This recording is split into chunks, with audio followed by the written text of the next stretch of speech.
Dimanapun kita berada, inilah point of contact kita, yaitu iman kita. Asal iman kita satu, kita tidak ada jarak dalam hadirat Allah. Saya ajak kita semuanya memejamkan mata, kita berdoa untuk firman Allah. Tuhan Yesus, biar setiap kami bisa merasakan per family hadirat-Mu khusus spesifik untuk setiap keluarga.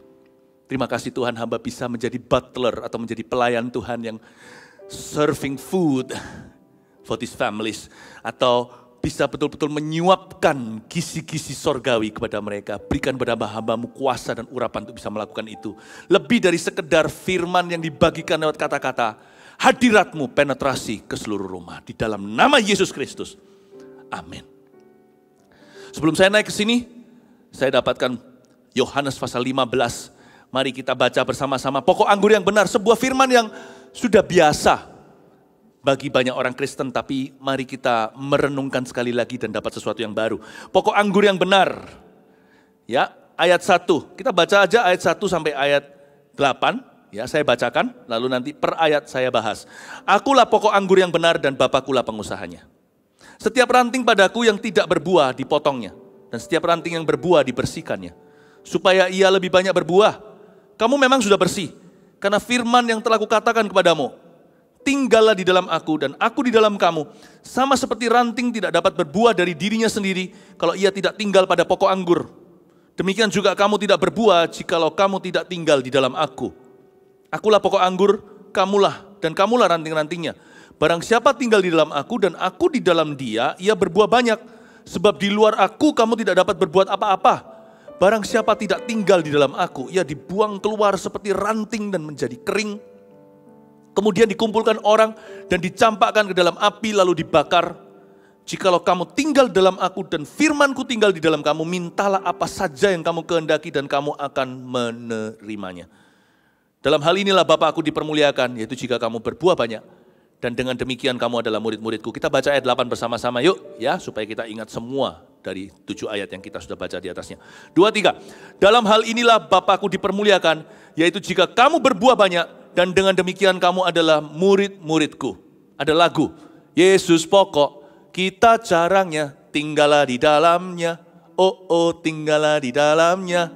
Oh, oh, tinggallah di dalamnya. Pastikan berbuah. Yesus cintaku, ku cinta kau, dan sebagainya. Lagu ini lagu sekolah minggu. Banyak orang tahu, ya. Atau yang lebih versi yang lama begini, Yesus pokok dan kitalah carangnya. Tinggallah di dalamnya. Yesus pokok dan kitalah carangnya. Tinggallah di dalam dia. Yesus pokok dan kitalah carangnya. Tinggallah di dalamnya. Pastilah kau akan berbuah. Katakan kanan kirinya, pastilah kau akan berbuah. Yes, praise the Lord. Nah, mari kita sekarang renungkan. Firman ini mau bicara sama kita, mau bagaimana firman ini akan bicara kepada kita sebagai rema di masa-masa sekarang yang kita hadapi di seluruh dunia ini. Kita sekarang lihat ayat pertama, akulah pokok anggur yang benar dan Bapakulah pengusahanya. Pertama-tama adalah pengakuan, katakan pengakuan. Nah, jangan sampai kita salah pengenalan. Wrong doing always begins with wrong believing. Kemana banyak orang itu diajari gak pernah ngerti? Karena salah fondasi. Banyak kita itu masalahnya bukan behavioral atau bukan perbuatan. Itu nomor 2. Tapi karena kita punya prinsip, sudah salah dari sananya. Kita punya doktrin kehidupan itu sudah gak keruan. Karena itu jangan pernah salah. Segala sesuatu selalu mulai dengan pengakuan. Akuilah Tuhan di atas segala lakumu. Di dalam setiap perbuatanmu, maka akan terjadilah dan terlaksanalah rencanamu. Akulah pokok anggur yang benar, bukan kamu. Tidak boleh kebenaran diri sendiri.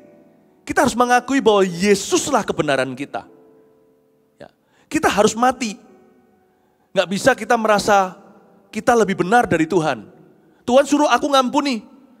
Tuhan gak tahu sih sakit hati ini seperti apa. Nah, berarti kita meninggikan diri di atas kebenaran. Kalau Tuhan bilang ampuni, ampunilah, itu yang benar, kita yang salah. Jangan suruh Tuhan cocokkan diri dengan kita. Kita yang harus mencocokkan dengan dia. Bukan dia yang harus berkurang, kita bertambah. Sebaliknya dia harus bertambah, kita semakin berkurang. Nama Yesus saja disembah. Akulah pokok anggur yang benar. Kalau kita mau terobosan, kalau kita mau melihat kemenangan, dimulai dengan pengakuan bahwa Yesuslah sumber segalanya. Dan Yesuslah pokok anggur yang benar. Pokoknya Yesus benar. Ya, kalau kita bisa mulai dengan itu, kita akan mendapat kekuatan baru. Kalau kita bisa memulai dengan merendahkan hati di hadapan Tuhan dan Tuhan jadi Tuhan, kita jadi hamba. Kita akan melihat kemuliaan Allah. Dan Bapakkulah pengusahanya. Jadi kalau kita itu masalah dengan Yesus, kita akan masalah dengan Bapa. Kalau kita tidak bisa menundukkan diri dengan firman Tuhan, semua yang kita katakan, kita menyembah Tuhan, kita melayani Tuhan, itu semua hanyalah omong kosong belaka. Karena Tuhanlah pengusaha, karena Bapaklah pengusahanya. Kalau di luar aku, kata Yesus, akulah pokok anggur yang benar, kamu tidak bisa berbuat apa-apa. Berarti kalau kita memberontak kepada Yesus dan firman-Nya, kita niscaya kita tidak bisa menyembah Tuhan, menyembah Allah dalam roh dan kebenaran. Please have the right relationship with Jesus today. Nah sekarang, akulah pokok anggur yang benar dan Bapakkulah pengusahanya. Lalu kita siapa? Kita lihat ayat 2. Setiap ranting padaku yang tidak berbuah dipotongnya. Dan setiap ranting yang berbuah dibersihkannya. Supaya ia lebih banyak berbuah. Singkat cerita, kitalah carangnya. Katakan kitalah carangnya. Katakan sayalah carangnya. Ya. Nah, di sini masuk human leadership, kepemimpinan manusia. Manusia itu bukan lakonnya, bukan sumbernya. Kita ini hanya alat belaka. Kita ini hanyalah perantara dengan P huruf kecil, sedangkan Yesus adalah perantara dengan P huruf besar. Yesuslah yang mendamaikan antara Allah dan manusia. Tapi Tuhan punya pemimpin-pemimpin dan hamba-hambanya. Setiap family namanya ayah. Di gereja namanya pendeta. Tuhan punya hamba-hambanya. Nah, hamba-hamba Tuhan, kalau Anda memimpin seseorang, kalau Anda orang berpengaruh, kalau kita punya posisi kepemimpinan, tempatkan dirimu terjepit di tengah antara pokok anggur dan carangnya. Akulah pokok anggur yang benar, lalu setiap kalian adalah carangnya. Nah, yang namanya pemimpin rohani, kepala keluarga, apapun posisi kita, itu persis berada antara akulah pokok anggur yang benar dan carang itu orang, kita persis berada di tengah. Kita harus mewakili Tuhan dengan benar. Itulah letak kepemimpinan. Kitalah wakil pokok anggur. Dahulu waktu saya sekolah SD, mungkin karena saya dipercaya, maka saya dijadikan ketua kelas, wakil guru. Jadi guru kalau keluar sebentar, saya harus jaga ketertiban daripada kelas. Pernah sih, meskipun saya nakal. Meskipun saya wakil guru, saya bukan guru. Untuk jadi guru itu ada sekolahnya. Meskipun kita adalah wakil pokok anggur, kita bukanlah pokok anggurnya. Jadi kita harus tahu diri. Kenapa banyak orang karena kepemimpinan, posisi kepemimpinan, dia bunuh diri secara rohani. Karena kita bukanlah pokok anggurnya. Oleh sebab itu tanggung jawab kita yang menduduki sebuah posisi kepemimpinan bertambah. Kalau carang tugasnya hanya berbuah, kita juga carang yang harus berbuah, tapi karena kita wakil pokok anggur, kita adalah wakil guru, kita harus mewakili Tuhan Yesus dengan benar di rumah kita kalau kita adalah ayah. Tanggung jawab kita ganda. Hai Papa, saya sendiri adalah anak Tuhan, tidak lebih dari anak-anak saya. Tapi karena saya adalah ayah mereka, saya punya satu tugas tambahan. Selain saya juga harus berbuah, sebagaimana anak-anak saya juga harus berbuah, saya harus bisa jadi wakil Yesus imam di rumah. Saya tidak boleh salah mewakili dia. Karena saya sekalipun bukan pokok anggurnya, saya adalah wakilnya di keluarga saya. Bapak, Ibu, Saudara, saya terbeban untuk bicara soal mezbah keluarga. Ada pemimpin bayangan yang Tuhan taruh di setiap rumah-rumah tangga. Pemimpin bayangan itu namanya ayah. Jikalau Petrus bayangannya mengena orang lain, orang pun sembuh. Padahal itu bukan Petrus, itu hanya bayangannya. Biarkan kita carry, fathers carry an anointing to lead his families their families to Christ. Ayah bisa memiliki sebuah pengurapan untuk memimpin keluarganya kepada Tuhan. Mungkin keluarganya semua sudah anak-anak Tuhan, tapi memimpin mereka setiap hari ke arah Tuhan juga adalah tanggung jawab kepemimpinan. Saya mau berdoa nanti di akhir daripada firman untuk para papa. Saya mau minta rahmat dari Tuhan untuk menyatakan sesuatu di dalam dirimu. Supaya kita akan mengalami di masa-masa sekarang sepi ini, di masa-masa semua kebanyakan orang di rumah, justru ayah akan berfungsi. Mereka yang selama ini tidak pernah fungsional akan mulai menemukan perannya di dalam Tuhan. Waktunya ayah bangkit, waktunya papa dipakai oleh Tuhan. Waktunya hati bapak kembali ke anak, hati anak kembali ke bapak. Kasih tepuk tangan untuk Tuhan Yesus. Praise the Lord. Ya, saya kasih pesan tambahan. Jadi ada satu peran bayangan. Ya, akulah pokok anggur yang benar, Yesus, dan Bapakkulah pengusahanya. Setiap ranting padaku yang tidak berbuah, dipotongnya. Ini benar. Karena kalau dipotong Tuhan itu nggak enak. Dan setiap ranting yang berbuah dibersihkannya, supaya ia lebih banyak berbuah. Bedanya di mana dipotong dan dibersihkan? Sama sih. Sama. Ya, saya tidak pernah lihat pemotongan vineyard. Atau ketika mereka mau memanen buah anggur untuk menjadikan minuman. Ya, kadang-kadang ada anggur yang dipetik di temperatur tertentu, sub-zero atau di bawah 0 derajat Celcius, namanya ice wine. Ada anggur-anggur tertentu ya yang dipetik nggak perlu sampai membeku. Jadi ada caranya sendiri. Sebenarnya secara cara nggak ada bedanya sih, dipotong sama dibersihkan sama-sama dipotong. Bedanya di mana? Dibersihkan sama dipotong sama kok. Sama-sama kena benda tajam, sama-sama sakitnya. Dua orang mengalami pencobaan, dua orang diuji imannya, tapi kok bisa akhirnya alamat mereka berbeda ya? Kenapa ujungnya itu nggak sama? Yang satu berakhir jadi korban, sedangkan yang lainnya masuk ke dalam rencana Tuhan. Bedanya di mana? Bedanya di attitude-nya. Jadi carang can make a difference. Bedanya tentunya cara motongnya, tapi juga carangnya. Oke? Carang yang tidak berbuah dipotong. Sedangkan ranting yang berbuah dibersihkan. Sama-sama pakai pisau untuk melakukannya. Sama-sama sakitnya, sama-sama berkata aduh dalam rohnya. Karena disiplin ketika diberikan, sengsara atau penderitaan tidak nyaman, tetapi ia menghasilkan buah-buah kebenaran. Bagi orang yang terlatih, itu akan membawa kekudusan. Jadi sekarang kita mengerti, waktu kita dipotong, ada beberapa ranting, dipotong bukan untuk berbuah, tapi dipotong karena kekeringan. Kalau kita lihat sekarang agak lompat di ayat yang kita lihat tadi di ayat yang ke-6 contohnya. Barang siapa tidak tinggal di dalam aku, ini adalah ranting yang tidak berbuah. Ia dibuang keluar seperti ranting dan menjadi kering, kemudian dikumpulkan orang dan dicampakkan ke dalam api lalu dibakar. Yang tidak tinggal dalam Tuhan dibuang keluar, dia menjadi ranting yang kering. Kita bisa mengalami suatu ujian iman atau diperlakukan tidak adil bahkan. Tapi kalau attitude kita, sikap hati kita mewakili Yesus dan di dalam Yesus, itu tidak akan jadi kiamat buat rencana Tuhan dalam kehidupan kita.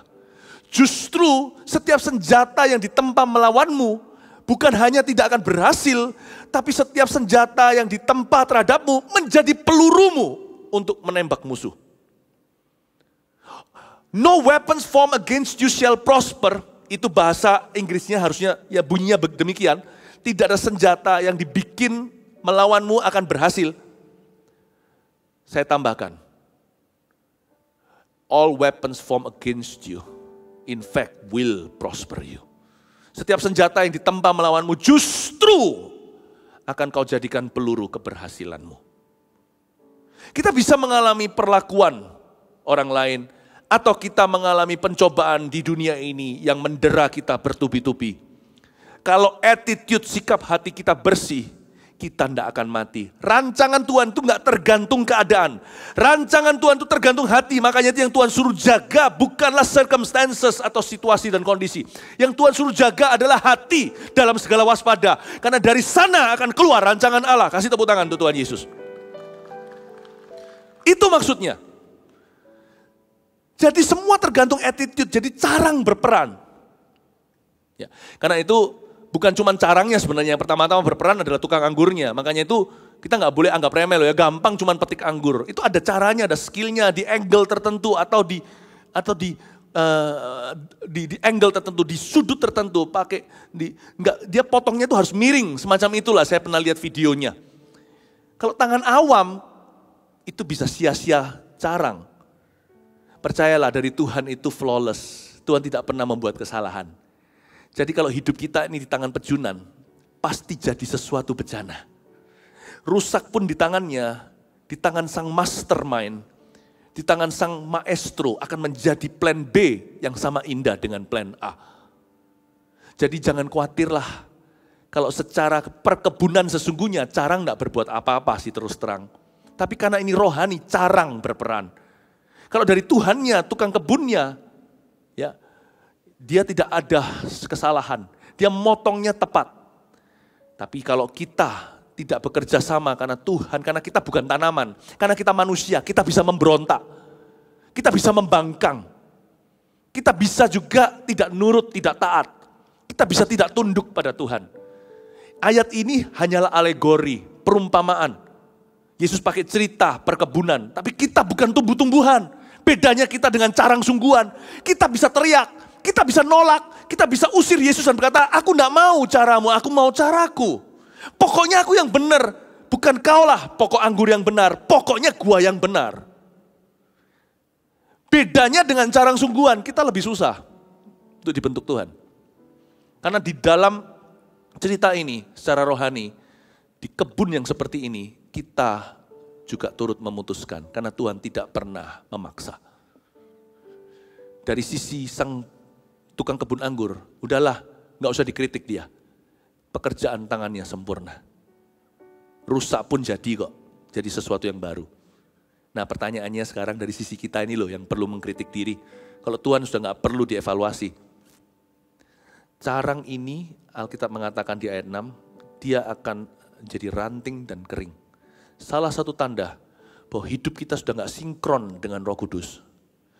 Akan terjadi kekeringan rohani. Kita bisa mencucurkan air mata, kita bisa dianiaya, dinista pun tidak akan kering rohani. Sebab orang yang berjalan dengan Roh Kudus tidak mungkin kering rohani. Burn out itu bukanlah standar kita. Burning out bukanlah rancangan Allah. Ada orang berkata, aku burn out. Saya rasa itu bukan karena Tuhan, sebab Roh Kudus tidak pernah burn you out. Roh Kudus itu air, dia itu angin, dia itu api. Jadi kalau dekat sama dia, kita koreknya pasti menyala. Kalau dekat dengan dia pasti bergoyang, gak mungkin kita stagnan. Karena dia angin bukan? Dia itu air, dekat dengan dia pasti basah. Mana ada basah dan kering, kalau basah ketemu kering, basah jadi kering. Basah sama kering, kering jadi basah. Roh Kudus lebih besar dalam diri kita, pasti kita kena. Burnout itu bukanlah standar. Kalau sampai burnout biasanya saya akan beritahu, kalau ada orang ngomong sama saya mengeluh dia burnout, saya akan ngomong sama dia.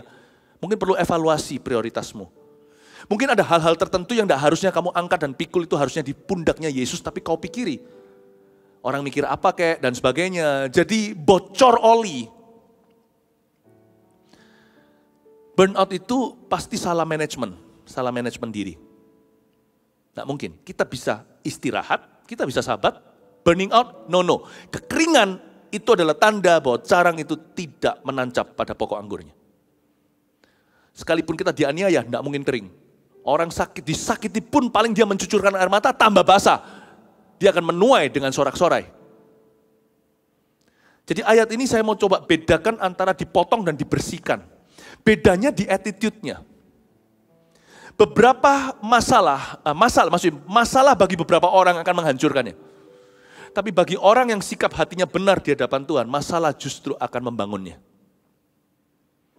Bedanya dipotong dan dibersihkan itu sama seperti bedanya ditabur dan dikuburkan. Tumbuh-tumbuhan, tanaman, ada biji-bijian. Sama-sama masuk ke tanah tuh. Sama-sama masuk ke tanah. Bedanya apa dikuburkan dengan ditabur? Sama saja, sama-sama masuk di dalam tanah dan dalam kegelapan, kelembapan. Ada banyak hewan, ada banyak cacing di bawah sana. Apakah ada ular, ada tikusnya, ada kecoa.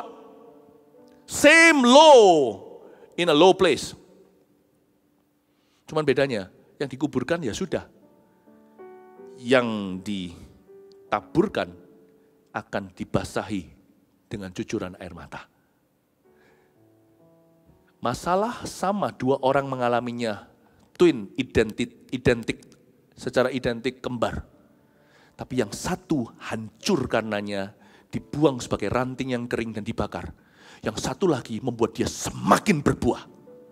Kok bisa? Bedanya bukan di benihnya, bedanya bukan di cara memotongnya, bedanya di sikap hatinya. Makanya itu Bapak Ibu Saudara, apapun yang menerpa dan mendera kita di dunia dari luar, whatever it is, kita punya pilihan, sikap hati, kita sendiri yang menentukan. 快不快乐，你自己安排. Apapun terjadi di luar sana, sukacita atau tidak, atur sendiri di hati. Karena setan pun tidak berwenang untuk menyetir Anda dari dalam. Roh Kudus pun tidak mau menyetir Anda dari dalam. Dia bekerja sama, Roma 8. Menghasilkan buah-buah roh, dia tidak menyurupi atau orang kesurupan. Kalau setan kan manifestasi kelepasan.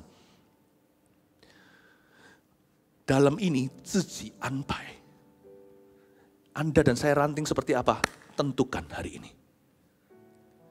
Jangan sampai apa yang menimpamu mematahkanmu.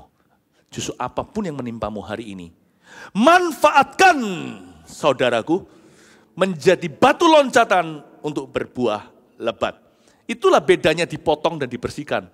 Sama-sama kena benda tajam, efeknya beda. Ternyata yang membedakan adalah peran carangnya. Coba renungkan, Anda termasuk di kategori dipotong oleh Tuhan atau dibersihkan lewat semua kejadian ini? You choose. Kita punya pilihan bebas. I want to see Jesus.